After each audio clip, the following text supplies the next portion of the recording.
and welcome to this session. We have with us Mr. Kavinder Singh, who is the MD and CEO of Mahindra Holidays and Resorts. Kavinder, welcome to the summit. Thank you very much. Thank you very much, Kumar. It's been a pleasure here.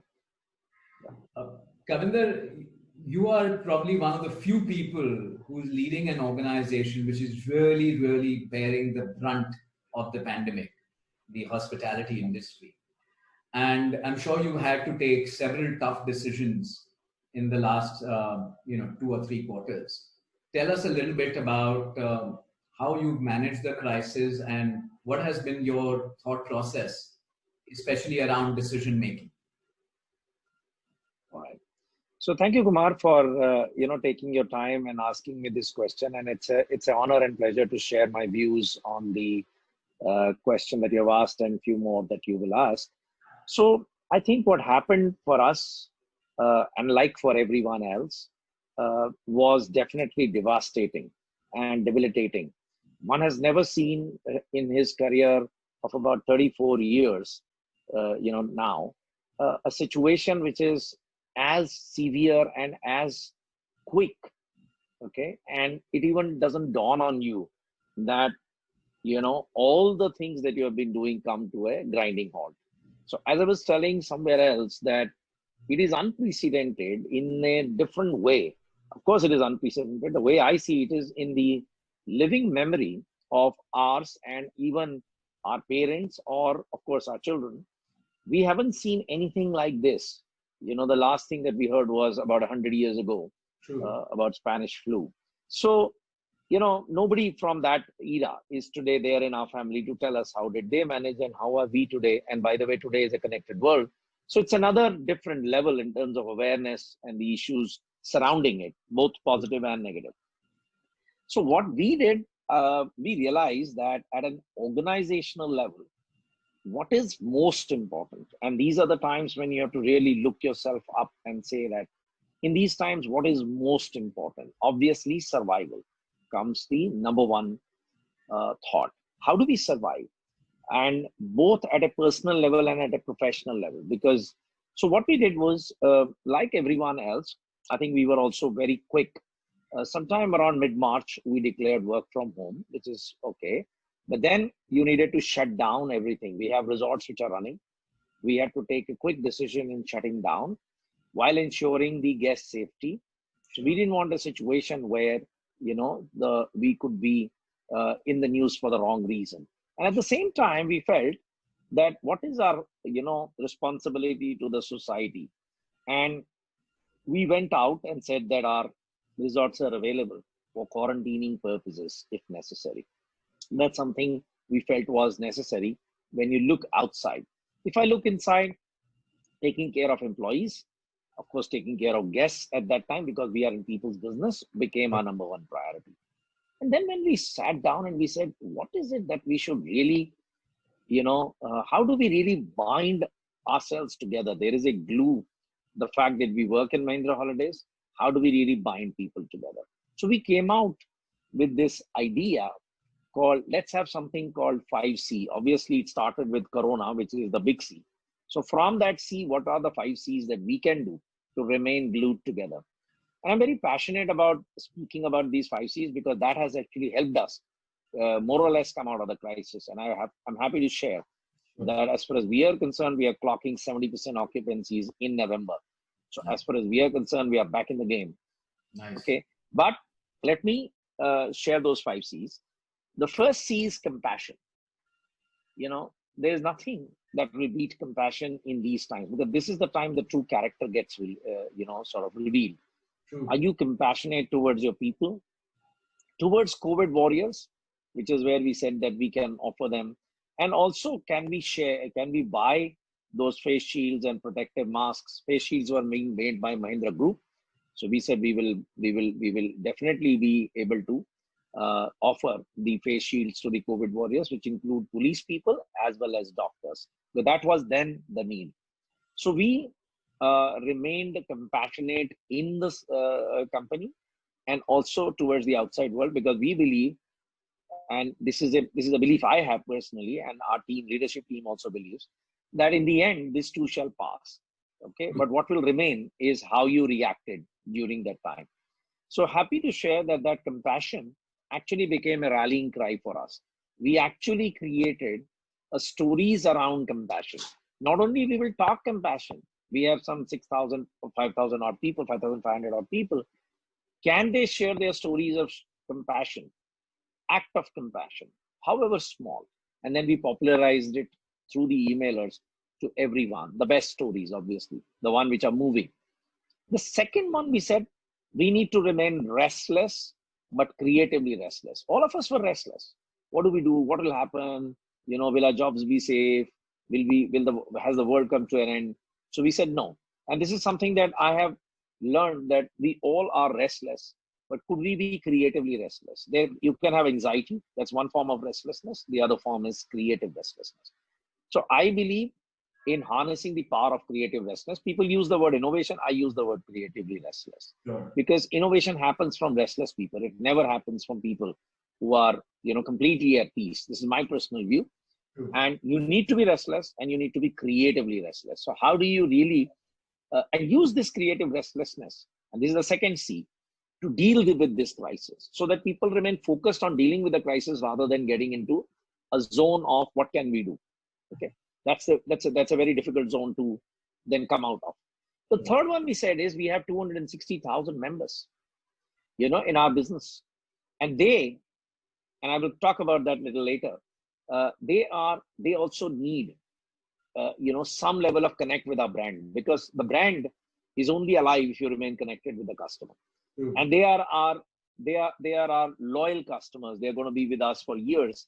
Pandemic shall go one day, but the connect with the customer is what people remember. So we did a lot of connect programs virtually, and that also gave us a positive energy when we are dealing with customers, asking their well-being, and also inviting them from a lot of virtual programs. And that to us was very critical. And one of the reasons I'm so happy is that connect helps us today to get back to 70% occupancy levels as we speak in November. In fact, some of our resorts are sold out. They're at 100% occupancy, because that customer connect showed true colors of us as a brand which cares. The fourth one was, can we conserve? These are difficult times. We need to conserve. Can we tighten our belts? How do we tighten our belts? There has to be a means, there has to be a process around it. And that's something that we looked at. And if you look at our results, and we are a public limited company, I don't want to talk about it here, but that has helped us in good stead. And we, by the way, are a zero debt company, even though we are a hospitality player, but we are not a traditional hospitality player. So we had 800 crores of cash, and our objective was also to conserve cash. The good news in the last 6-7 months is not only we have conserved, we have grown the cash in these times. And the fifth one was capability. Can we build capability in these times? Can we reskill? And this is where the connect with your chief, learning officer, the aegis under which we are talking will come. Can we continuously learn? Because we may need to reskill ourselves. For example, our sales happens face to face. Can I get into a situation where I can do video selling? Now, how do you move someone who's always doing sales face to face to suddenly into video selling? In 7 days, we came out with our own tool. We did not use Zoom. We came out with our own tool using open source. And Kumar, with your background, you will understand what I'm talking about, because you have also set up a very interesting practice about an area which you didn't know about. The man who worked on this area is not an engineer. He's not even a coder, but he used this open source software to come out with this solution, which builds in some level of trust. Because the biggest fear in video is, whom are you dealing with? True. Okay, people can put any virtual background. How do you know that you're dealing with this person from this organization? And by the way, in our business, we expected after the video meeting for people to sign up to actually transfer money. How do you know? So we created our own platform, and that gave the confidence that this is coming from Club Mahindra, and all done in 7 days flat. Wow. Retrained our people on the digital side, and more on that will come later.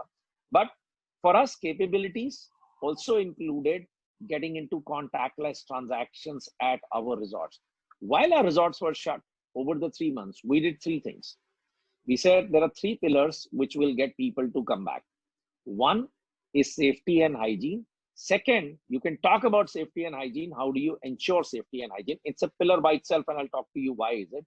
And the third is, can we also make our entry into the resort and entire experience contactless? It's not easy in a hotel to do that. By the way, in about 1.5 months' time, we have gone completely contactless. We have a mobile app. You can check in, check out, without any putting in a signature. Even today, some of the hotels are not some, many hotels are not contactless. So I'm very, very proud that our technology team took really a leap, which is something that we would have never imagined. Number one. Number two, we said safety and hygiene. Where do we get the best protocols from? So it just is an insight, and it happens because you are creatively restless. Sure. So we got this idea, and by the way, we were having a huddle every alternate day, just to tell you the process, how all these ideas were coming in. We were getting into a huddle every alternate day. By the way, now it has gone back to once in 2 weeks. We don't need to get to huddle. We do lots of meetings, but the huddle was, how do we deal with the crisis? The whole objective was that get the leadership team and some of their cohorts, relevant people, into the thing. And by the way, we went down to the ground, and these 5 C's were launched on a webcast, which we did on 4th April. 4th April. We were ready with 5C framework, and we were out on 4th April, from 15th, 19th March to 4th April. We obviously connected with our board members, shared with them. We needed to get them on board. Then we talked about this 5C framework. We demonstrated through our own actions these 5C framework, and more importantly, set off a series of actions, which included, as I was telling you, about the safety and hygiene. And within safety and hygiene, now we realized this is going to be the number one need for people to come back. So we got in touch with a number one facility management services provider for hospitals. The insight was that prior to pandemic, or even now, when you go to a hospital, you don't worry who was there before me. True. I mean, I pray you never have to go to hospital, but when you go, you really don't, in some manner, think who was there before me. Because the disinfection protocols are good. Why can't I bring those hospital disinfection protocols into my resorts? Number one. Then how do I know they're being followed? That's where we said, let's go to Bureau Veritas.